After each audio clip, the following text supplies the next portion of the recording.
आपने बहुत मन से जिया है, जिसकी बहुत मन से तैयारी की है, तो आपका टारगेट उससे हटना नहीं चाहिए। और बहुत बार ऐसा होता होगा आपके साथ कि ये वैकेंसी आ गई, अब इसकी छोड़ के उस पे लग जाऊँ, क्योंकि इसमें तो कम है, इसमें तो नहीं हो पाएगा, जिसमें ज़्यादा है उसकी तैयारी करूँ। और यही सबसे बड़ा कारण है कि हमारा नहीं हो पाता। तो मैं आपसे कहता हूँ कि मेरे बच्चे बहुत पॉजिटिव लेते हैं, स्पेशली यूपी के बच्चे, स्पेशली बिहार के बच्चे। अब यूपी और बिहार के बच्चों को मान लीजिए और भी वैकेंसीज के लिए दिख जाती हैं कि ये भी आ रही है, ये भी आ रही है, तो बच्चों ये आपका भटकाव हो सकता है। लेकिन जिस चीज़ को आपने बहुत मन से जिया है, जिसकी बहुत मन से तैयारी की है, तो आपका टारगेट उससे हटना नहीं चाहिए। और बहुत बार ऐसा होता होगा आपके साथ कि ये वैकेंसी आ गई, अब इसकी छोड़ के उस पे लग जाऊँ, क्योंकि इसमें तो कम है, इसमें तो नहीं हो पाएगा, जिसमें ज़्यादा है उसकी तैयारी करूँ। और यही सबसे बड़ा कारण है कि हमारा नहीं हो पाता।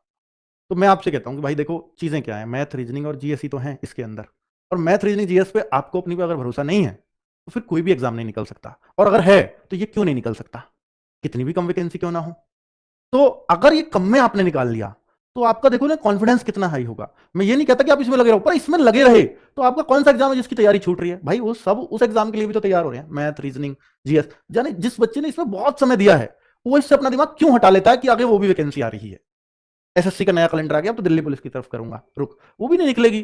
कल को उसको भी फिर आपको पता लगेगा यूपी पुलिस आ गई, अच्छा इसमें तो और ज्यादा है, मैं तो अब उसकी तैयारी करूंगा। फिर पता लगता है एसएससी जीडी भी आ गया, एसएसएफ लूंगा, आपके ज्यादा वैकेंसी है एसएसएफ में। तो ये नहीं हो पाता ऐसे सिलेक्शन मेरे भाई। आपको स्टेबल होना ही होगा और आपको देखना ही होगा कि मेरे ये सब्जेक्ट है और मेरी इन सब्जेक्ट पे पकड़ है, तो मैं इस एग्जाम को निकाल के ही दिखाता हूँ और उनको और पढ़ता हूँ और मजबूत बनाता हूँ। और एक बात सोच करके देखो, भले ही वैकेंसी इसमें 4200 है, लेकिन फिजिकल के लिए तो आप 20 गुने लिए जा रहे हो ना। क्या फिजिकल के लिए 20 गुने, 15 गुने, जो भी लिए जा रहे हो, चलो 20 गुने फिजिकल के लिए हैं, तो आप सोचो ना 80-90 हजार बच्चों में भी नहीं आ पाओगे क्या आप?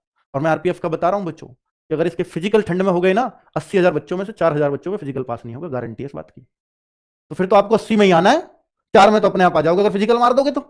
मैंने एग्जाम्पल भी दिया था, भाई मेरे गांव के 16 बच्चे थे, एक बच्चे का फिजिकल पास हुआ और वो आज नौकरी कर रहा है। ठीक है। तो ऐसा, और इसका कारण सबसे बड़ा ये होता है कि फिजिकल के लिए समय नहीं देते। तो अगर आपका टारगेट आरपीएफ है, तो फिर उसको आरपीएफ रखो और उसमें मेहनत करो।